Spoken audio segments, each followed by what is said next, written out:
अस्सलाम वालेकुम, खुशामदीद, सुबह खैर तमाम देखने वालों को। प्रोग्राम का नाम है गुड मॉर्निंग कराची और मेरा नाम है मोहम्मद यासर। नाज़रीन, प्रोग्राम गुड मॉर्निंग कराची में मुख्तलिफ़ नौइयत के मामलात और मसाइल पर गुफ्तगू की जाती है, और मुल्की मसाइल हों, हालात हाज़रा हो, सियासी सूरत हाल हो, मौशी सूरत हाल हो या दीगर मसाइल हों। गुज़िश्ता रोज़ भी प्रोग्राम में कुछ बात हुई खेलों के हवाले से, और शुक्र है देखने वालों ने न सिर्फ प्रोग्राम को सराहा बल्कि बहुत सारे सवालात भी भेजे, और यकीनन लोग चाहते हैं कि इस हवाले से भी प्रोग्राम्स में बात की जाए। मसाइल क्योंकि इतने सारे हैं और हर तरह के हर नौइयत के मसाइल हैं, और हमेशा से मेरी कोशिश ये रही कि अपने प्रोग्राम्स के ज़रिए सतही जो मामलात और मसाइल हैं उसके ऊपर ज़्यादा बात की जाए। एक आम आदमी का मसला है, उसके ऊपर ज़्यादा बात करने की ज़रूरत है, बजाय इसके कि जो गुज़िश्ता रोज़ भी में प्रोग्राम्स मेरा देखने का इत्तेफाक हुआ, हालात हाज़रा के जो प्रोग्राम्स हैं और उनका कुल जो महवर और मरकज़ है मुल्की सियासत का, वो महज एक शख्सियत, उसके केस और उससे मुताल्लिक़ ही घूमता हुआ हमें नज़र आ रहा है। और अफसोस के साथ कहना ये पड़ता है कि आज सुबह बल्कि कई रोज़ से ये ख़बर ज़ेर गर्दिश है गंदम की ख़रीदारी के हवाले से जो कुछ हो रहा है पंजाब के अंदर। लोग शहर में रहने वाले, बिलखुसूस कराची में और इस तरह के जो चंद शहर हैं, शायद इन तमाम चीज़ों से वाकिफ़ ना हों, लेकिन एक हमारे यहाँ हमेशा एक बहुत बड़ा मसला रहा है गुज़िश्ता चंद सालों से, क्योंकि ये हमारी जो मिसमैनेजमेंट है, इंतज़ामी गलतियाँ हैं, उसकी वजह से हमने मसाइल बहुत सारे उसका हम खुद शिकार हो गए।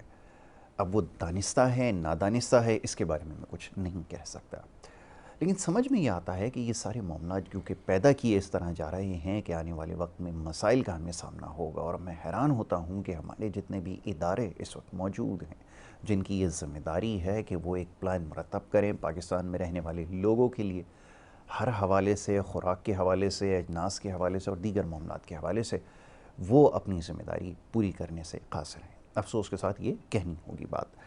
गंदम का मसला ये है कि जब फसल तैयार होती है, मार्केट में क्रॉप आती है, फिर फार्मर जो किसान हैं वो उम्मीद लगाए बैठा होता है कि सरकारी जो लोग हैं, सरकार है, वो उनसे ख़रीदेगी, ख़रीदने के बाद जो मुल्क की ज़रूरियात है आटे की वो उसको पूरा करेगी, उसके लिए कोई प्लान बनाएगी। लेकिन यहाँ पर हमेशा से ये रहा है, बल्कि अब गुज़िश्ता सालों में मामला कुछ ज़्यादा सर उठाता जा रहा है कि वो वक्त पे क्योंकि ख़रीदारी नहीं हो पाती, इसकी वजह से बहुत सारा जो स्टॉक है वो ज़ाया होता है मजबूरन। और उसके बाद इससे पहले भी हुकूमत में हमने ये देखा कि वो ख़रीदारी पर वक्त ना होने की वजह से फिर आपको एक वक्त ऐसा आया कि जब आप वीट में यानी गंदम के अंदर जब आप सरप्लस में होते हैं, इजाफी पैदावार होती है, तो उस मुल्क में आपको गंदम मंगवा कर आपको इस्तेमाल करनी पड़ी और लाखों डॉलर आपके इसमें ज़ाया हुए। तो ये एक बड़ी परेशान कुन सूरत हाल है। अगर इस मसले को फिल वक्त रिज़ॉल्व ना किया गया तो आने वाले चंद माह में मज़ीद फिर बहरान आपको नज़र आएंगे। और इस बढ़ती महंगाई में जहाँ पर पहले ही हम देख रहे हैं कि रोटी का मसला हल नहीं हो रहा, कहीं 20 रुपये कहीं 25 रुपये, कोशिशें हो रही हैं कि उसको कम कीमत के ऊपर जो है वो फ़रोख्त करवाया जाए, ये मुमकिन नहीं हो पा रहा। और अगर मज़ीद इस तरह की अगर शॉर्टेजेस होंगी तो आने वाले वक्त में फिर आप देखिएगा मज़ीद इसमें इजाफा नागुज़ीर होगा, और फिर यही सारी प्लानिंग होंगी, यही सारे मामलात होंगे, फिर लाखों डॉलर इसके लिए ख़र्च किए जाएंगे बाहर से, फिर नाकिस गंदम को मंगवाया जाएगा और फिर लोग जो है उसको खाने पर मजबूर होंगे। तो इस मसले को जल्द से जल्द हल किया जाए, इसके ऊपर बाकायदा प्रोग्राम्स करने की ज़रूरत है। मेरे पास क्योंकि मैंडेट ऐसा नहीं है और मैं कोशिश करता हूँ कि हमेशा इन मामलात के ऊपर गुफ्तगू करूँ। ये बहुत ही संजीदा नौइयत का मामला और मसला है इसका। बिल्कुल जो हमारा किसान है जो पहले ही बहुत ज़्यादा मुश्किलात का शिकार है, वो इस दबाव में है। अगर उसको मज़ीद अगर किसी माशी किस्म का अगर कोई शौक दिया गया, अगर उसके साथ अगर ख़रीदारी बर वक्त ना हुई, बारदाना की, तो एक बहुत बड़ा मसला फिर यहाँ पर सर उठाएगा। और आने वाले वक्त में ये जो फार्मर है, जो इस वक्त किसान गंदम उगा रहा है, इसकी जगह उस फसल को तरजीह देगा जो हमारे यहाँ हाथों हाथ बिकती है, और वो सबके इल्म में है कि वो गन्ना है।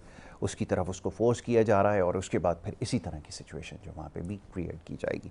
तो ये एक बहुत ख़तरनाक साइन है। इसके बारे में अभी हुकूमत को फ़ैसला करना होगा कि इस मसले को जल्द से जल्द रिज़ॉल्व किया जाए।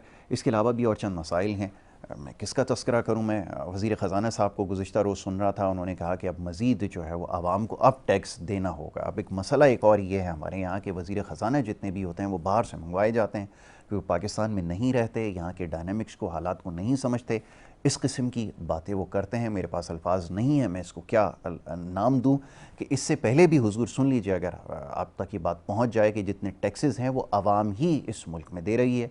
अशराफिया, ब्यूरोक्रेसी और इस तरह के जो लोग हैं वो किसी किस्म का कोई टैक्स नहीं दे रहा है। ये सारा जो इससे पहले आपने टैक्स जमा किया है, इससे पहले जितना, वो एक आम पाकिस्तानी से ही आपने पैसा निकलवाया है। इसको ज़हन नशीन कर लें। मौजूद मेहमान स्टूडियोज़ में तशरीफ़ फरमाएँ, बात मुख्तसर करूँगा और उनके बाद फिर बहुत सारे मामलों पर गुफ्तगू होगी। बड़े ही ख़ास मेहमान स्टूडियोज़ में तशरीफ़ फरमाएँ, मुख्तलिफ़ हवालों से उनसे गुफ्तगू की जाएगी।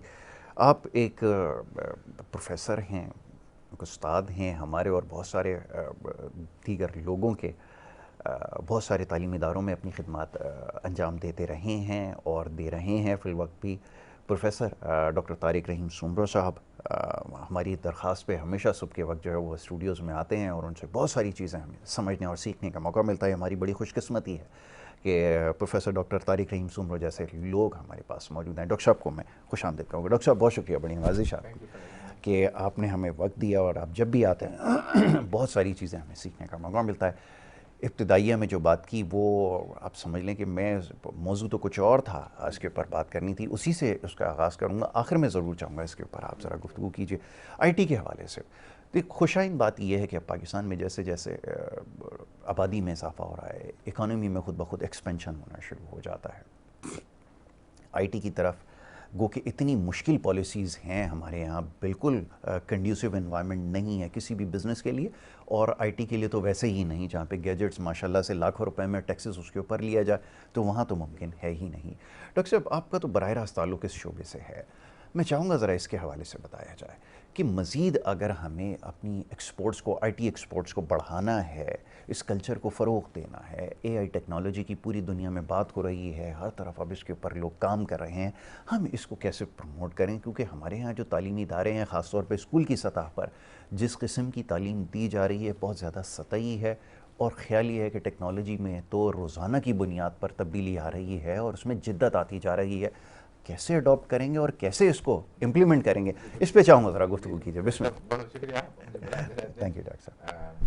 देखिए, आईटी, अच्छा, कोई भी निज़ाम या आईटी की बात मैं बाद में करूँगा, कोई भी ठीक सिस्टम है, ठीक हम करते हैं टू फैसिलिटेट पीपल, राइट, मतलब इंसान ज़ात की भलाई के ठीक लिए नेक होता है शुरू में। ठीक। अच्छा, अब हम आते हैं आईटी के ऊपर। अब आईटी एक तो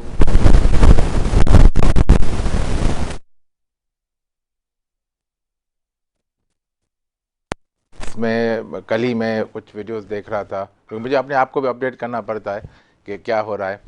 तो अब एक छोटी छोटी एप्लीकेशंस बनती हैं, आपको डेवलपर अकाउंट खोलकर आप जो बना सकते हैं, और वो आप अपने ऑर्गेनाइजेशन के लिए यूज़ कर सकते हैं। यानी एक पहले प्रोग्रामिंग होती थी, अब आप जनरेटिव एआई की इन्वायरमेंट में जाएं, उन्हीं प्रोग्रामिंग लैंग्वेजेस को यूज़ करें, पाइथन से या जावा से या किसी भी लैंग्वेज में आपके है हाथ साफ है, तो उससे आप कोड करके आप अपनी जो डिपार्टमेंटल या ऑर्गेनाइजेशनल जो है प्रॉब्लम को सॉल्व कर सकते हैं।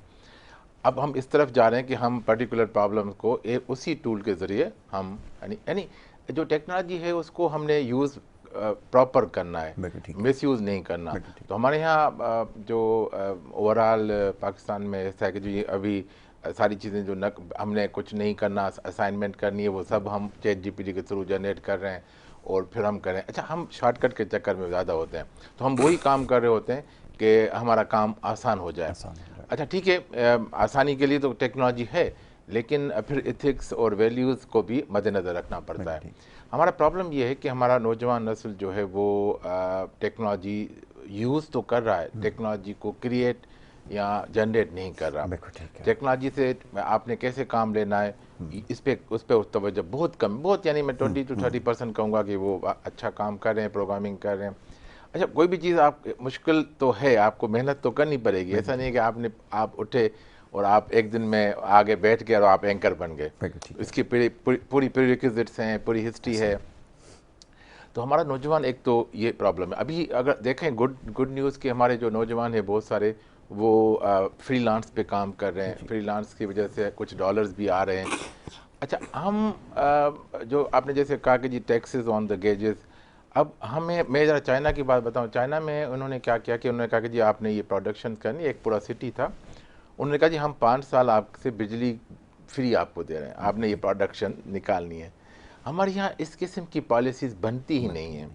हमें, अगर हम आईटी को फ़रोग देना चाह रहे हैं तो आप कहें कि जी आईटी के जो भी गैजेट्स हैं उनके ऊपर हम 10 साल के लिए कोई टैक्सेस नहीं होंगे, ठीक है, जो आप एजुकेशन में इस्तेमाल करना चाहें फॉर एग्ज़ाम्पल। फिर उसके बाद जो नौजवान फ्रीलांस करना चाह रहे हैं उनको आप फैसिलिटेट करें।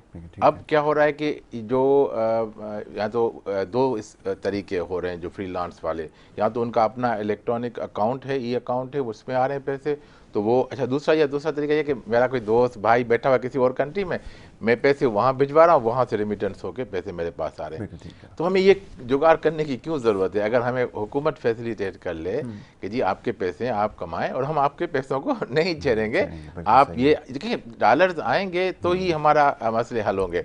लेकिन हमने इतना कॉम्प्लिकेशन बनाई हुई है हर चीज़ में कि जो आप पहले बात करें कि जो डेलिबरेटली या एक्सीडेंटली नहीं, ये सारी चीज़ें डेलिबरेटली हो रही हैं। आई एम सॉरी टू से, जो पॉलिसी मेकर्स हैं वो पॉलिसी ऐसी बना रहे हैं जो अवामुन नास के लिए यूज़ ना हो, जो कि उनके फ़ायदे के लिए यूज़ हो, या उनको नंबर दिखाने के लिए, या रियलिटी।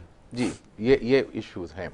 तो अब देखें, हमें जो है छोटे छोटे कोर्सेज़ हैं आजकल। देखिए आजकल गूगल या एप्पल या माइक्रोसॉफ्ट आपको डिग्री के ऊपर हायर करने वाला नहीं है, बिल्कुल वो आपको स्किल पे हायर करेगा।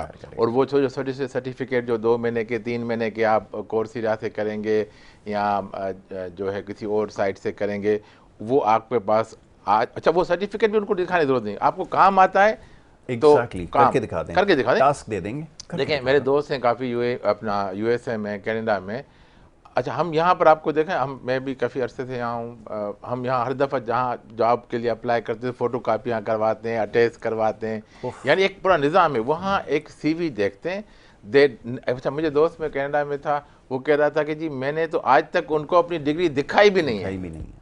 तो अब ये हालात है कि दूसरे मुल्कों में देखते हैं आपको काम कितना आता है, आपकी क्वालिफिकेशन ठीक है, एक पेपर एक जरिया है अप्लाई करने का, उस पोजीशन पे आने का, लेकिन आपकी स्किल्स क्या हैं। अच्छा, हमारे यहाँ पाकिस्तान में ओवरऑल मतलब ज़्यादातर मेजॉरिटी ऐसे कि हम डिग्री के चक्कर में होते हैं। भले डिग्री का जो लवाजमात है आपको आते हैं या नहीं आते, आपको पीस ऑफ पेपर चाहिए, आपने फ़ोटो खिंचवानी कि मैं डिग्री मिल गई, उसकी जो लवाजमात थे, उसकी जो प्रीरिक्विजिट थे, उसकी जो बेसिक इन्फॉर्मेशन आपको पता ही नहीं है, कुछ नहीं पता। और नकल करके या किसी तरह से भी, जैसे आपने कहा स्कूल का निज़ाम ऐसा ख़राब हुआ है, सारे बोर्ड्स के निज़ाम इस तरह भी, आप कराची बोर्ड के हालिया सूरत हाल देख लें क्या पोजीशन है।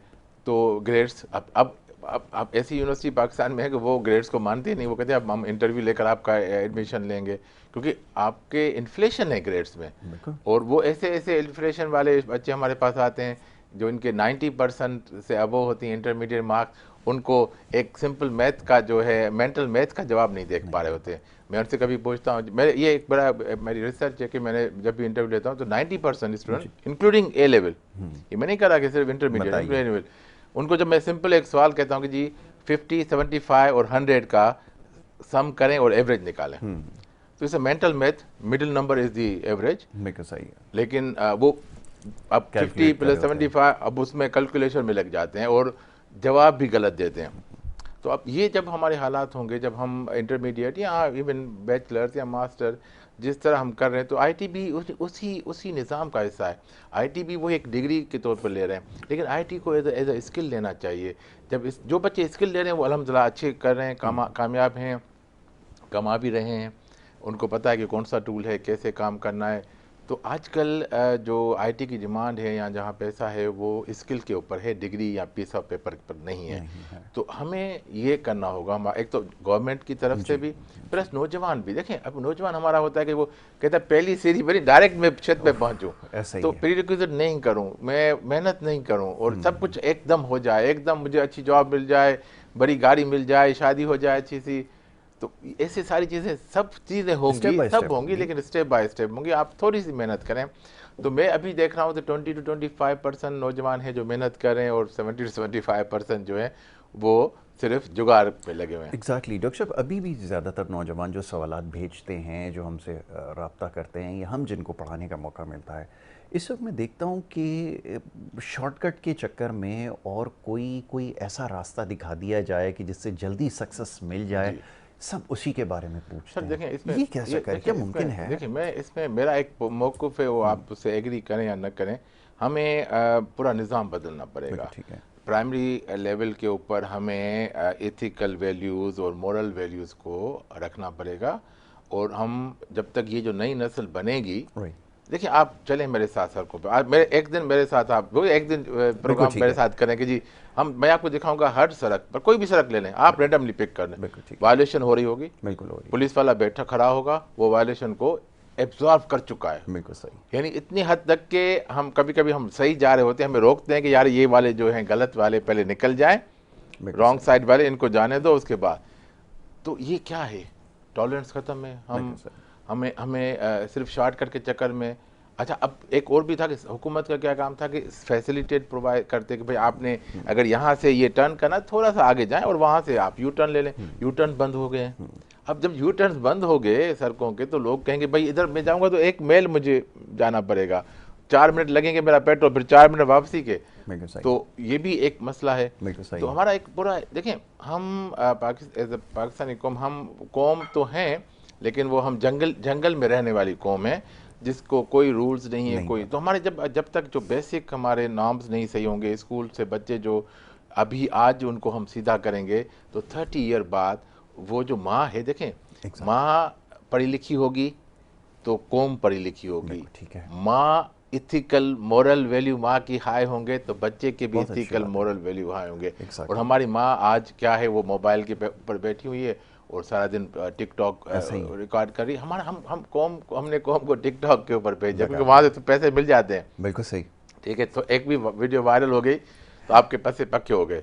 अच्छा, अब क्या पैसा ही हमारी कामयाबी है? बताएं, क्या पैसा हमारी कामयाबी है? आज तो हमें यही समझ में आता है कि उसको हमने उसके साथ मशरूत कर दिया है कि अगर आपके पास पैसा है तो आप सबसे कामयाब इंसान हैं। बच्चों के अंदर सोच ये डेवलप हुई है। तो ये स्कूल से चेंज होगा कि कामयाबी हमारी अल्लाह और अल्लाह के रसूल की रजामंदी है। अच्छा, मैं अपना एक वो डॉक्टर साहब, मैं क्लास में मैंने बच्चों से पूछा कि आपके ख्याल में इस वक्त दुनिया के सबसे कामयाब लोग जो हैं उनमें क्या चीज़ है जो कॉमन है, कि मार्क जुकरबर्ग है और इस तरह के वो हैं। तो मैं बड़ा हैरान हुआ कि एक स्टूडेंट ने पॉइंट आउट किया कि ये सारे जो हाई स्कूल ड्रॉप आउट हैं। मैं कहा यार कमाल है, अगर तुमने इनमें अगर कोई चीज़ कॉमन देखी तो देखी भी ये कि वो कॉलेज से ड्रॉप आउट है। तो ये है इस वक्त कमाल। तो अब आप इससे अंदाज़ा लगाएं, हर इंसान अपने हिसाब से चीज़ों को जो है वो कंसीव करने की कोशिश करता है। उसने जो परसीव किया वो ये है कि जनाब ये सारे हाई स्कूल ड्रॉप आउट है, और हमारा ख्याल ये है कि अब हमने उनको रोल मॉडल बनाया है। वो किस वजह से? उनके काम की वजह से नहीं, उनके पैसे की वजह से कि उनके पास पैसा। लेकिन अगर वो स्कूल ड्रॉप आउट हुए लेकिन उन्होंने कितनी स्ट्रगल की, वो तो वो चीज़ हमारे बच्चे जो हैं वो देख नहीं रहे हैं। अच्छा, अब देखें, किसी भी मकाम तक पहुँचने के लिए आपने एक पूरी एक ज़िंदगी गुजारी, एक टाइम दिया, एक एफर्ट्स किए, उसके बाद पहुँचे। एकदम तो कोई नहीं पहुँच सकता नहीं। तो ये चीज़ हमें, या तो हम बड़ों के जो है वो गलती है कि हम वो कन्वे नहीं कर पाए अपने बच्चों के पास कि भाई ये चीज़ें ऐसे होती हैं। वरना अगर मैं तो कोशिश करता हूँ, जैसे मैं कभी कभी मौका मिलता है स्टूडेंट के साथ मोटिवेशनल स्पीच में देता हूँ उनको, मैं कहता हूँ जी मेरी स्ट्रगल इस तरह हुई है। अब देखिए, जब तक हम स्ट्रगल का नहीं बताएंगे, हम कहते हैं कि जी आउटपुट चाहिए, पर इनपुट क्या है? इनपुट वो जो ईयर्स मैंने दिए हैं, जो मैंने मेहनतें की हैं, मैंने रात को, अब हमने किताबों में पढ़ा कि जी कायद आज़म रहमतुल्लाह अलैह जो है रास्ते की लाइट के ऊपर पढ़ते थे। अब हमसे पूछे हमने कैसे पढ़ा? हम सर्दियों में किस तरह सुबह को 7 बजे निकलते थे यूनिवर्सिटी की तरफ पैदल, और इतनी सर्दियाँ की हमारी हालत ख़राब होती थी। तो वो तो हम, अब इस वक्त तो हम ठीक है अच्छी पोजीशन पे आ गए, लेकिन वो जो मेहनत करके पढ़ के हम आए हैं वो कहीं मिसिंग है। हम भी शायद कन्वे नहीं कर पाए अपनी नस्ल को, हमारी भी गलतियां हैं। लेकिन ओवरऑल देखा जाए तो अब मैं जो इस वक्त कुछ देख रहा हूँ तो बहुत मुश्किल है, जो क्योंकि हम जिस डगर पे चले, हमारे हुक्मरान और हमारे जो लीडर्स हैं, अच्छा लीडर्स को मैं उनको हुक्मरान को लीडर नहीं मानता, लेकिन लीडर जो भी हैं यही हैं, तो इनकी प्रायोरिटी है कि जी वो बस मसले मसाइल जो सरफेशल पे चल रहे हैं उनको हैंडल करना। असल मसला हमारा है इखलाकी। जी। देखिए, जब इखलाक आपका सही हो जाएगा तो आप रिश्वत तो नहीं देंगे ना लेंगे। बिल्कुल सही है। जब आप सच बोलेंगे, जब आपका इखलाक आपका हाई हो जाएगा, तो हम उस पे तो आ ही नहीं रहे। बिल्कुल हमने ऐसे ही। कौन सी कोशिश की है स्कूल में, कौन कौन सी कोर्स में ये हम इखलाकात पढ़ाते हैं। खुद टीचर देर से आता है तो वो क्या कहेगा जी वक्त की पाबंदी करो। ऐसा ही है तो ये बिल्कुल। जब हम लीडर बाय एग्जाम्पल होता है, लीडर बाय एग्जाम्पल का मतलब ये है कि आप रोल मॉडल हैं और आपने करके दिखाना है। देखिए, हमारे सामने आज़म की मिसाल है। बेशक। आज़म की जो ज़िंदगी थी वो एक मिसाल थी, बिल्कुल ठीक है। और असहाबा कराम ने उनको फॉलो फॉलो किया। किया। ठीक है, और उन्होंने देखा। अब इस्लाम यही है कि इस्लाम देखकर उन्होंने सीइंग इज कबूल किया। बिलीविंग, बिल्कुल हमने देखकर उन्होंने। हमने तो पढ़कर या सुनकर सुन बिलीव किया है, नहीं बिल्कुल सही। हमने देखा भी नहीं, ना हमने बड़ों को देखा, ना हम कुछ कर रहे हैं, ना हमारे छोटे करेंगे। तो ये मसला है। एग्जैक्टली है। तो ये बड़ा मसला एक है, इसको समझने की ज़रूरत है, बड़ा अहम मामला है। इसके अलावा भी बहुत सारी चीज़ें हैं जिसके ऊपर अभी डॉक्टर साहब से मैं सवालात करूँगा और ये गुफ्तगू जारी रहेगी। ब्रेक के लिए कहा जा रहा है, एक छोटी सी ब्रेक यहाँ पर लेनी होगी और ब्रेक के बाद फिर गुफ्तगू के सिलसिले को जारी रखेंगे। आप देखते रहिए program good morning Karachi.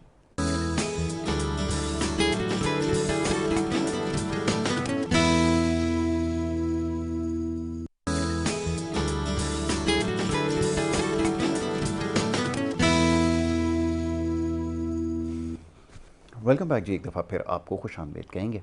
Professor doctor Tariq Rahim सूनो साहब तशरीफ़ फरमाएं। ब्रेक पे जाने से पहले बड़ी अच्छी गुफ्तगू हमारी हो रही थी। डॉक्टर साहब कुछ रोशनी डाल रहे थे आईटी के हवाले से, उसके इस्तेमाल के हवाले से, उसके मुस्तकबिल के हवाले से बात कर रहे थे और उसके साथ साथ पॉलिसी मेकिंग के ऊपर भी बात हो रही थी कि इसके लिए कौन सी ऐसी पॉलिसीज़ हैं जिनको मुरतब करने की ज़रूरत है ताकि आईटी के ज़रिए इसका सही फ़ायदा भी उठाया जाए और नौजवान नस्ल को इस तरफ लेकर आएँ। क्योंकि नौजवान नस्ल जो है, अब ये एक बहुत तवील बहस जो है वो बन चुकी है कि वो आईटी की तरफ आ तो गई है, ताहम उसकी जो तमाम तर कोशिशें और तवानाइयाँ हैं वो टिकटॉक और इस तरह के दीगर मसारिफ के अंदर जो है वो ज़्यादा हमें मसरूफ़ नज़र आ रहे हैं। और ये कितना प्रोडक्टिव है, अब सवाल ये पैदा होता है क्योंकि यहाँ पर प्रोडक्टिविटी जो है वो सिर्फ पैसे के साथ जोड़ दी गई है कि अगर आप पैसा ज़्यादा कमाने लग गए तो आप ज़्यादा प्रोडक्टिव हो गए हैं या आप ज़्यादा जो है वो कामयाब आपको तस्वर किया जाएगा। डॉक्टर साहब, इसके बाद अब सवाल ये पैदा होता है कि अब जैसे बेसिक एजुकेशन के ऊपर काम करने के लिए आपको बहुत सारे रिफॉर्म्स लाना पड़ेंगे, आपको बहुत बड़ी तब्दीली करना पड़ेगी और जो इन हालात में हमें बड़ी मुश्किल नज़र आ रही है, इसमें रहते हुए ही कैसे काम किया जाए। फिर तालीमी इदारों के अंदर कौन सी पॉलिसीज़ है जिसको आप समझते हैं कि इम्प्लीमेंट करने की ज़रूरत है, क्योंकि यहाँ तो बड़ा मुश्किल है कोई चीज़ को अभी टेक्नोलॉजी ब्लैक बोर्ड से वाइट बोर्ड पर आने में ही हमें 30 साल हमने गुजार दिए हैं। तो मैं ये सोचने पे मजबूर हूँ कि ये जो टेक्नोलॉजी है ये कब इंट्रोड्यूस करवाई जाएगी तमाम स्कूल्स में और फिर कब हम उस ट्रैक पर आएंगे जहाँ पूरी दुनिया में टेक्नोलॉजी की एक रेस लगी हुई है। देखिए, कैसे आजकल ये बस चल रही है कि हम प्राइमरी स्कूल में टैबलेट यूज़ करें या न करें। बिल्कुल ठीक। अच्छा, मसला देखें, टेक्नोलॉजी जब आती है तो आप उसको रोक नहीं सकते। अगर आप थोड़ा सा हिस्टोरिकल देखें, हमारे पास रेडियो आया, हमने कहा कि जी ये कोई जादू है, कोई क्या है, टीवी आई, डिश आई, वीसीआर, सब देखें टेक्नोलॉजी आके आप मोबाइल पे हम आ गए। हो सकता है कि जो टेक्नोलॉजी कल को कुछ और आ जाए। सही। अच्छा, अब हम जिस मोबाइल या जिस सेट के ऊपर सारी दुनिया को हमने रखा है तो हमें उसका फ़ायदा उठाना चाहिए बनिस्बत के उसको हम कहें कि ये ज़रा दूर करें, इससे गुनाह होगा, इससे नुकसान होगा। ये ठीक है, नुकसान भी है। देखिए, किसी भी चीज़ खाना आप अगर आपने 2 बंदों का खा लिया तो चलो बर्दाश्त हो जाएगा, 4 बंदों का आप खा लेंगे तो आप बीमार हो जाएंगे। खाना तो हलाल है, बिल्कुल सही भी है। तो जो मोबाइल है उसका भी जो इस्तेमाल आपको जितना करना है वो करें, जितना पॉजिटिव करना है, लेकिन आप उसका मिसयूज़ करेंगे तो फिर आपको तो प्रॉब्लम तो होंगे ही होंगे। तो हमारे प्रॉब्लम जो हमारा मैनेजमेंट का इशू है हमारा। अच्छा, जब घर में ही मैनेजमेंट नहीं है, देखिए एक ज़माना था कि सब जब फादर आते थे घर में तो हम सब मिल के खाना खाते थे। बिल्कुल ऐसा ही। अब क्या किसी घर में ऐसे हो रहा है? No no no no, zero हो गया ना। अब जो बच्चे को भूख लगी उसने माँ ने खाना खा दिया। अब जब हम मुनज़्ज़म नहीं है तो फिर मैं कैसे एक्सपेक्ट करूँगा कि एक बच्चा जो कि मोबाइल यूज़ कर रहा है या पीसी डिवाइस यूज़ कर रहा है वो मुनज़्ज़म होगा। बिल्कुल ठीक है। अच्छा, हमें जब भी मेरे पास पेरेंट आते मैं कहता जी अपना जो कंप्यूटर है वो आप ड्राइंग रूम में रखें, ठीक है, कमरों में न रखें। ठीक है। टीवी पहले ड्राइंग रूम हुआ करता, अब कमरों में चली गई। जी, ठीक है, अब ये चीज़ें हमें थोड़ी सी देखिए, ये भी ऑर्गेनाइजेशन है, थोड़ी बिल्कुल ऐसा मामूली ही। ऑर्गेनाइजेशन, लेकिन उससे बड़ा फर्क पड़ेगा। अब बच्चा जो बैठेगा वो गेम खेलेगा या जो भी काम करेगा वो सबके सामने होगा। अब हमने उसको रिवाइज दी थी, वो घर में, अच्छा वो रात बत्ती बंद हो गई, अम्मी ने देख लिया, अब उन्हें सो गया, फिर उसके बाद अंदर से उसने मोबाइल उठा लिया। बिल्कुल अब अच्छा हमारे जो फैसिलिटेटर्स हैं, आई एम सॉरी, लेकिन हमारे जो भी ये ग्रुप्स हैं जो टेली कम्युनिकेशन, इनके पैकेज रात को ही ज़्यादा हैं कि भाई जी। फैसिलिटेट करते हैं कि भाई रात के 12 बजे से सुबह 7 बजे तक आपको सस्ते में सस्ती चीज़ इंटरनेट भी मिलेगी, सस्ता मिलेगा, सब चीज़ सस्ती मिलेगी। तो वो बच्चे सारा दिन वो कर, सुबह अल्लाह ने जो रात दी आराम करने के लिए, वो आपने गुजार दी यूज़ करने में। तो देखिए पूरा एक निज़ाम है, ऐसा नहीं है कि मैं कहूँ कि एक तो हम हर चीज़ की प्रॉपर मैनेजमेंट है, टाइम मैनेजमेंट, वो हम कर ही नहीं, हम खुद ही नहीं कर। देखें मैंने कहा बाय एग्जाम्पल होता है, जब टीचर भी करेगा, जब वालिदैन भी उसको टाइम पे करेंगे तो ऑटोमेटिकली, देखिए आप घर पे ऐसा करें, हफ्ते के लिए मोबाइल बंद कर दें, किताबें उठा लें, आप देखेंगे बच्चे किताबें उठाना शुरू कर देंगे। तो हम खुद ही नहीं कर रहे, तो हम कैसे एक्सपेक्ट करें खुद सही हो। देखिए निज़ाम खुद सही नहीं होता, निज़ाम को सही करने के लिए कतरा कतरा कतरा डालना पड़ता है। वो कतरा हम खुद हैं, हम गवर्नमेंट को दोष नहीं दे सकते, भाई गवर्नमेंट का कसूर है, ये वो है, हमें खुद चेंज होना पड़ेगा। मुझे बताएंगे अभी कौन किताबें पढ़ता है? मैंने भी खुद, मैं यकीन करें, मैं भी अभी मोस्टली किताबें मोबाइल पे पढ़ लेता हूँ, कुछ जो क्विक होती हैं, जो आर्टिकल होते हैं। अब मजबूरी है, क्योंकि हर चीज़, अब वो किताब को खोलने का और किताब को पकड़ने का, जो किताब को टच करने का जो लम्स है, या इवन मैं आप चैलेंज करता हूँ, आज स्कूल में किसी में चले जाए, किताब कैसे पकड़ी जाती है, पढ़ी कैसे जाती है, बहुत अच्छी बात आपने किसी को नहीं पता, बताया ही नहीं, टीचर को भी नहीं पता होगा, तो हम स्टूडेंट से क्या एक्सपेक्ट करेंगे? अच्छी बात। तो हम जब अपने आप को चेंज करेंगे, अब ऐसे नहीं होगा, मतलब थोड़ा सा स्लोली फिर ये निज़ाम बदलेगा। अब टेक्नोलॉजी कोई ख़राब नहीं है, लेकिन हम मिसयूज़ कर रहे हैं। अब मिसयूज़ कर रहे हैं तो फिर उसमें कुछ भी हो, हलाल हो, अच्छी चीज़ हो, सब खराब हो सकता नहीं। जो अच्छी चीज़ है उसको आपने करना नहीं है, आपने उसको मिसयूज़ करना है, तो फिर ऐसे ही होगा। तो पूरा निज़ाम हमारा, असल में हमें पता नहीं कि हम ऐसे अनऑर्गेनाइज हो गए। देखिए इंसान और जानवर में फ़र्क क्या है? फ़र्क ये था पहले कि जी इंसान जो था ऑर्गेनाइज था, उसको पता है कि कब भूख लगेगी, कब खाना खाना है। अब क्या मुझे बताएं कहाँ है? हम तो जानवर और इंसान में क्या फ़र्क पड़ गया? कोई फ़र्क नहीं है, बल्कि वो ज़्यादा ऑर्गेनाइज, वो ज़्यादा ऑर्गेनाइज हो गए। उन्होंने कहा जी ये फला चीज़ खानी है, नहीं खानी, हम कहते हैं आओ भाई, आ रहा है, जो बाहर जाते हैं कहते जो भी आ जाए जी, अब हराम है हलाल है, आ जाओ भाई। तो हम बनते जा रहे हैं जानवर। तो फिर जब जानवर बनेंगे तो फिर हम आपसे क्या, आपसे एक्सपेक्ट करेंगे या माशरे से एक्सपेक्ट करेंगे कि हम कुछ करें?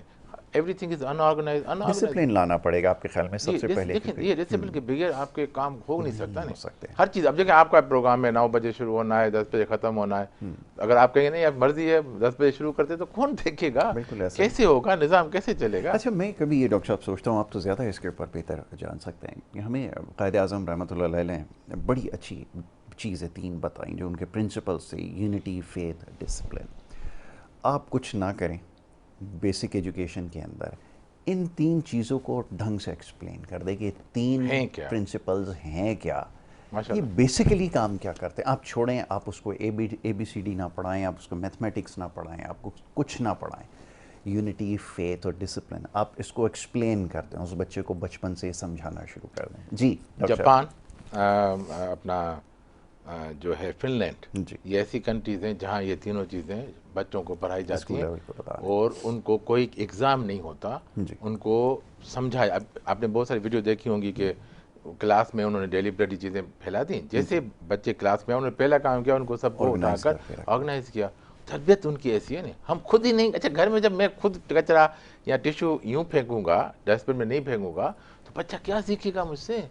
क्या एक्सपेक्ट करते हैं? कि मैं ऑब्ज़र्व करता हूँ हमारे इर्द गिर्द लोगों को, मैं देखता हूँ कि कोई भी रैपर उन्होंने निकाला, जहाँ पर खड़े हैं वहीं फेंक दिया, फिर वही चीज़ आपको सड़कों पे नज़र आती है, गाड़ी से हाथ बाहर निकाला, रैपर फेंक दिया। मतलब ये मज़हब दुनिया में, माशरों में इतनी मायूब समझी जाती है, उस शख्स को इतनी बुरी निगाह से देखा जाता है, लेकिन हमारे यहाँ शायद लोगों का एहसास भी नहीं होता। देखें मैं 3 साल चाइना में था, तो आदत पड़ी हुई थी चीज़ों को डस्टबिन में। अच्छा अब यकीन कर, जब मैं PhD करके वापस आ रहा था उस दिन एयरपोर्ट पर, अब गर्मी थी, कोट भी पहना हुआ था, तो टिश्यू वगैरह यूज़ कर रहा था। अब टिश्यू मुझे एयरपोर्ट के बाहर जब निकला तो I was not even able to find out any dustbin.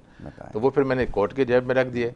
आगे चल के घर में, फिर उसके बाद फिर मैं भी पाकिस्तानी बन गया, और क्या कर सकता हूँ। देखिए चीज़ें बहुत अच्छी हैं, लिखने पढ़ने में, किताबी चीज़ें हमारे पास बहुत अच्छी हैं। हम कहते हैं जी जो है अल्लाह की किताब को फॉलो करो, हम किताब में पढ़ते हैं, क्या फॉलो करेंगे हम, तो उसका तर्जुमा तो पढ़ा ही नहीं, हम समझ में नहीं आता अल्लाह हुक्म क्या करता है। हम कहते अल्लाह ताला आप सही कह रहे हैं, सही क्या कह रहा है वो तो पूछो ना। तो वो हम देखिए हम असल में इतने मटेरियलिस्टिक हो गए हैं कि हमें बस अब ये चीज़ें हैं कि हमारे पास अच्छा ये भी है नहीं कि अच्छा मैं तो वही हूँ, आप अगर आपको याद हो हम जब पहले प्रोग्राम में मिले थे मेरे पास डिफरेंट गाड़ी थी, अब मैंने दूसरी गाड़ी। अच्छा लेकिन जब मैंने गाड़ी अपनी ऑफिस में दूसरी कर दी तो जो गार्ड्स का रवैया भी मुझसे डिफरेंट हो गया। अब मैं तो वही हूँ भाई, मैं मेरी न पढ़ाई भरी है, ना नॉलेज भरी है, ना कुछ हुआ है, मैं वही हूँ, ना ओहदा भरा है। बस गाड़ी चेंज हो गई तो आपका जो है एटीट्यूड चेंज हो गया। मैंने मोबाइल चेंज कर दिया, एटीट्यूड चेंज हो जाएगा, मैंने कपड़े डिफरेंट पहन लिए, तो ये क्या हो रहा है मुझे समझ में नहीं आ रहा। हम इज्जत इसको दे रहे हैं जिसके पास पैसा है। बिल्कुल ऐसा ही है, जैसे ऐसा माशरा बन गया नहीं।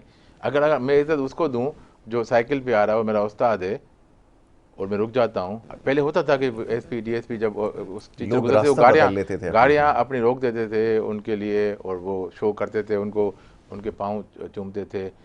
तो ये चीज़ें थीं, अब वो भी ख़त्म हो गई। अब आप यकीन करें जब अब यूनिवर्सिटी की बात कर रहा हूँ कि हम जाते हैं क्लास में तो स्टूडेंट कोई खड़ा नहीं होता।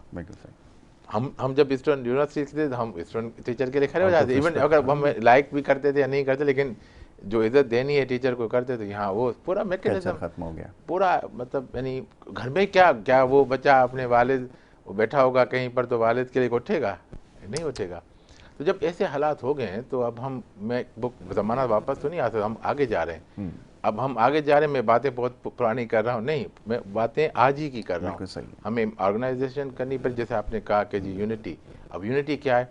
यूनिटी ये है कि अब मैं जब सड़क पे जा रहा हूँ, किसी की ज़रूरत है, किसी यहाँ कोई सड़क क्रॉस करा, मैं अपनी गाड़ी को सिर्फ मैंने जो है इंडिकेटर करना, उसको जाने देना है। बिल्कुल सही है। मैं उसको प्रोटेक्ट करूँ कि वो आराम से जाए, पीछे वाली गाड़ी मुझे हिट ना करे, वो समझ जाए कि यार कोई है।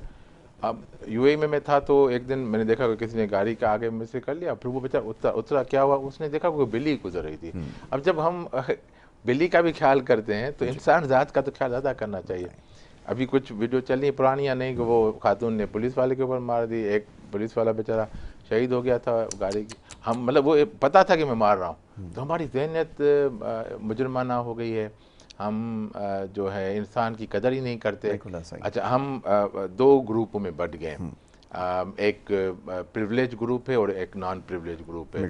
प्रिविलेज ग्रुप के पास पैसा है, वो समझता मेरा पैसा है तो मैं सब कुछ कानून भी खरीद सकता हूँ, मैं सब कुछ कर सकता हूँ। और वो होता है, आपने देखा जो शाहजेब ने जो कत्ल हुआ था वो भी सब हो गया, सेट हो गया, क्योंकि पैसे देकर सारा मामला, हर चीज़ पैसा हल कर सकती है।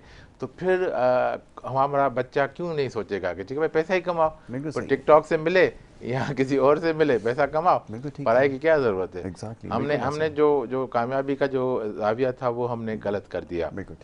कामयाबी को हमने पैसों के साथ जोड़ दिया, कामयाबी को अल्लाह और अल्लाह के रसूल की रज़ा से ख़त्म हो गया। हमारी हम अपने समाज में, हमें अगर कोई मेरा नाम आप कहते हैं, कोई अच्छी बात करेगा तो आप कहेंगे यार ये कामयाब बंदा है। अब जैसे अली भाई का वो देख रहे तो अली भाई ने मुझे पहचाना, तो अब ये मेरी कामयाबी है कि मुझे अगर कोई मेरा स्टूडेंट मुझे पहचानता है और मेरा जिक्र अच्छे अल्फाज में करता है तो ये मेरी कामयाबी है। ये नहीं कि हाँ जी वो टीचर था, ये था, वो था, उसने फलां चीज़ की, वो की, नहीं, कामयाबी ये है। तो मैं उससे कोई मैंने ना उनको पैसे देने, ना उन्होंने मुझे पैसे देने, ठीक है, ना मैं उनके ऊपर डिपेंड करता, ना वो मेरे ऊपर डिपेंड करते हैं, लेकिन मैंने जितना वक्त दिया। अब जैसे ये प्रोग्राम है, मैं आपके साथ बात कर रहा हूँ, मैं दिल की बातें कर रहा हूँ, तो मैं यही कर रहा हूँ कि अगर ये दिल की बातें कहीं हिट हो जाएं, कहीं लग जाएं, तो मैं एक क्लास की एग्जांपल देता हूँ। मैं जब यूएई में, मैं अभी तो आजकल क्लास नहीं पढ़ा रहा, लेकिन मैं जब भी क्लास पढ़ाता हूँ तो मैं आखिर में बच्चों से सॉरी करता हूँ। ठीक है। अच्छा, अब यकीन करें कि मैं 14 ईयर तकरीबन रहा यूएई में, तो सॉरी तो मैं हर क्लास में करता था और बच्चे भी कहते सर सॉरी सॉरी सॉरी, ख़त्म बात। लेकिन इस 15-14 सालों में 2 बच्चे मेरे पास आ गए, सर उन्होंने कहा ये तो आप करते रहते, लेकिन करते क्यों ये बताओ, ये तो बताओ भाई। बिल्कुल सही। तो मैंने कहा चलो, मतलब 14 साल में 2 बच्चे तो आ गए, अगर ये दोनों समझ गए बात को तो बड़ा फ़र्क पड़ जाएगा। तो मैंने उनको फिर थोड़ा समझाया, पहले मैंने चाय वाय पिलाई, मैंने कहा बैठो बेटा, मैंने कहा जी देखें, दो चीज़, चार बहुत सारी चीज़ें इसमें फैक्टर है। एक तो मुझे बहुत सारी चीज़ें करनी, मैं पढ़ाता हूँ आपको तो मुझे आपको सेटिस्फाई करना है, तो हो सकता है मैं आपको सेटिस्फाई न कर ना कर सका हूँ। सका हूँ। मुझे अपने आप को भी सेटिस्फाई करना है, वो भी न ठीक कर है, सका हूँ। मुझे बिल्कुल ठीक है। मैनेजमेंट को भी सेटिस्फाई, उनके हिसाब से ग्रेड देने हैं, एग्जैक्टली। और आखिर में मुझे अल्लाह को भी सेटिस्फाई करना है, वाह, तो वो तो मैं बिल्कुल ही नहीं कर पा रहा। बिल्कुल तो मैं ऐसा। सॉरी तो आपको करूँगा, ठीक है, नंबर 1। दूसरा सबक ये है कि मैं बड़ा हूँ, मैं उस्ताद हूँ, मैं आपसे सॉरी कर रहा हूँ, तो आप ये फील करें कि आप किसी के भी सॉरी कर सकते कर हैं, वो सकते आपसे हैं। बड़ा हो छोटा हो, ये आप समझ लें कि इसमें सॉरी करने में आप छोटे नहीं होंगे, आप नहीं बड़े होंगे, होंगे। बिल्कुल ऐसा ही। तो ये सबक जो मैं उनको देना चाह रहा था कि आप जब सॉरी करते हैं नहीं, देखें, ये जो आप बात करेंगे हम कैसे ठीक होगा, ठीक जब होगा जब हम, अल्लाह ताला का क्या निज़ाम है, अल्लाह ताला फरमाते हैं कि आप तौबा करें। बिल्कुल ठीक है। तौबा, तौबा से मतलब क्या है कि आप पहले एहसास करें कि ये मैंने गलत किया है, बिल्कुल ठीक है। आपको फीलिंग होगी, आप तौबा करें, अल्लाह ताला माफ़ कर देंगे। बिल्कुल फिर ठीक आप है। गलती करेंगे, फिर तौबा करेंगे, फिर माफ़ कर देंगे, लेकिन एहसास होना ज़रूरी है। ऐसा नहीं कि बिल्कुल आपने सही। सिर्फ वो अस्तगफिरुल्लाह रब्बी मिन कुल्लि ज़ंबिन अतूबु और इलैह आगे बढ़ गए। पढ़ के नहीं करना, तौबा दिल से करनी है, ठीक है। तो हम आज सब लोग मिलकर हम ये अगर फैसला करते हैं कि हमें अपने आप को, हम गलत हैं कहीं पर, बिल्कुल ठीक है। हमें आपको ठीक करना है, तो अगर जब ठीक करना है तो पहला स्टेप लाएंगे, फिर हम कुछ कर सकेंगे। पहले हमें खुद अपने ऊपर स्टेप करना डॉक्टर होगा, साहब उसके यही बाद एक बहुत बड़ा एक मसला हमारा बन चुका है कि हम अभी तक शायद इस चीज़ को रियलाइज़ नहीं कर सके हैं कि हमसे गलती हो सकती है। हमारे एक दोस्त हैं, बड़ी अच्छी बात वो हमेशा कहा करते हैं कि हमारा सबसे बड़ा प्रॉब्लम ये है कि हम अपनी गलती को तो सिर्फ एक ख़ता समझते हैं और दूसरे की गलती को ना एक बहुत बहुत बड़ा बड़ा एक ब्लंडर समझते ऐसे हैं ही कि उसने कोई बहुत बड़ा गुनाह जो है वो ऐसे सर ही किया। ऐसे ही जब ये सोच पैदा हो जाए तो फिर बड़ा मुश्किल हो जाता है। क्या ये बात हमें अब समझ में आएगी कि हम इंसान हैं, हमसे गलती हो सकती है? और ये कल्चर सॉरी का अब ये भी हमारे यहाँ नहीं है। मैं सड़कों पे भी देखता हूँ अक्सर घंटों लोग खड़े होकर बहस मुबाइसे कर रहे होते हैं, कोई झगड़ा सॉरी कर रहे किसी को होते हैं, नहीं वो बोला। सिर्फ इस वजह से कि कोई एक दूसरे को सॉरी कहने के लिए तैयार नहीं है, क्योंकि अगर उसने सॉरी कह दी तो फिर उसका नतीजा ये निकलेगा कि वो गलती का जिम्मेदार होगा और शायद फिर उससे जो है वो हर जाना उसका अदा करना पड़ेगा, या जो भी मामला है। जब सोच ये हो तो फिर क्या किया जाएगा? फिर बात वहीं आ जाती है, आपने कहा कि ये तो घर से तरबियत का सिलसिला शुरू होता है, ये तो पूरा, ये हमें सिखाना हाँ, होगा। तरबियत के बगैर देखें कोई होगा नहीं। पहले अपनी आप की तरबियत करनी पड़ेगी, फिर किसी और की करनी पड़ेगी। जी, हम जब खुद करते जाएंगे तो ऑटोमेटिकली नहीं, कतरा कतरा दरिया बनेगा। लेकिन बिल्कुल अगर ठीक है। हम अभी तक वो रिजिड हो जाएंगे, नहीं मैं तो सही हूँ, अच्छा मैं बहुत आपकी जब उंगली उठाता हूँ 3 उंगलियां मेरे पास आ मेरे रही हैं, पास उठती हैं, तो बिल्कुल मैं ऐसा ही मैं है। अपने आप को तो पहले गिरबान में देखूँ कि मैं कहाँ हूँ, मैं क्या कर रहा बिल्कुल हूँ। ठीक है।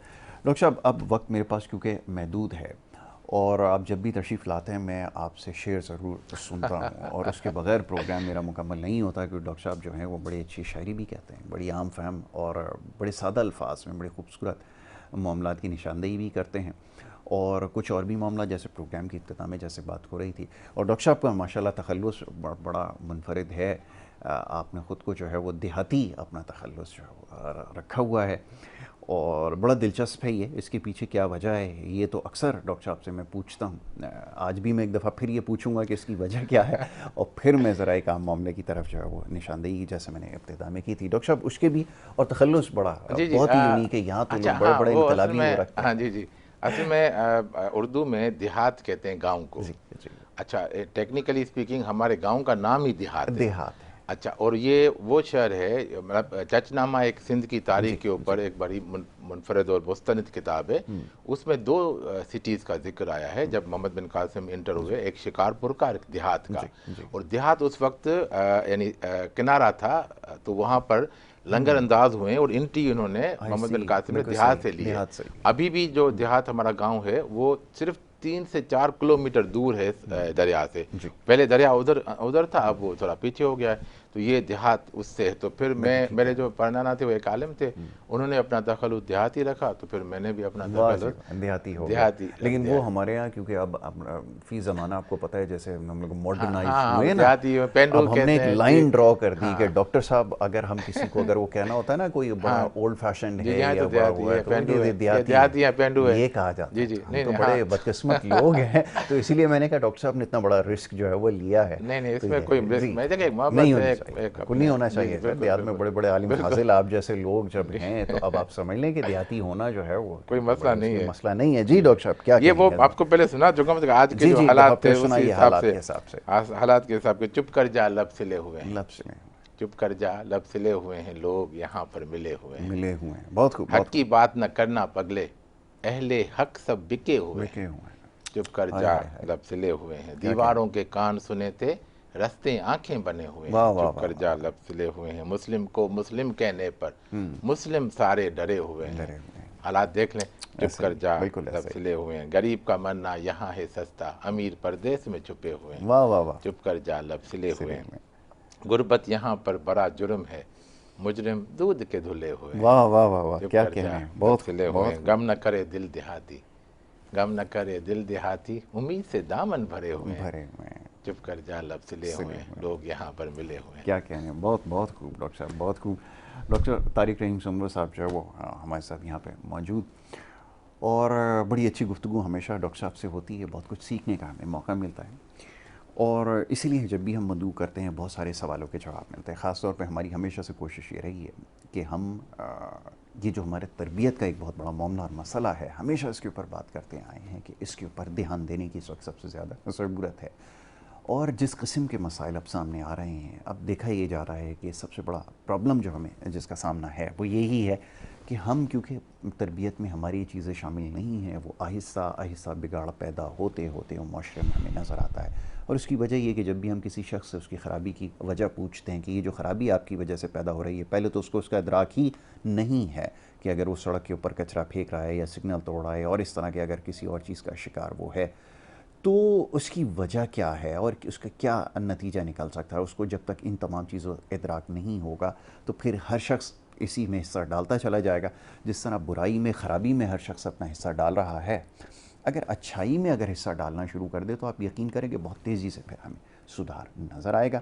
और ये भी बात बिल्कुल सही डॉक्टर साहब ने कुछ देर पहले अर्ज़ की सारी की सारी ज़िम्मेदारी आप हुकूमतों के ऊपर, अथॉरिटीज़ के ऊपर, इदारों के ऊपर नहीं डाल सकते।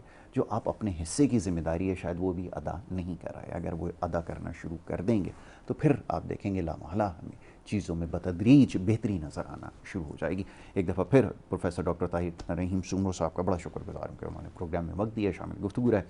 वक्त हो रहा है ब्रेक का, ब्रेक के बाद दूसरे सेगमेंट की तरफ हमें बढ़ना है। आप देखिए हमारा प्रोग्राम गुड मॉर्निंग कराची।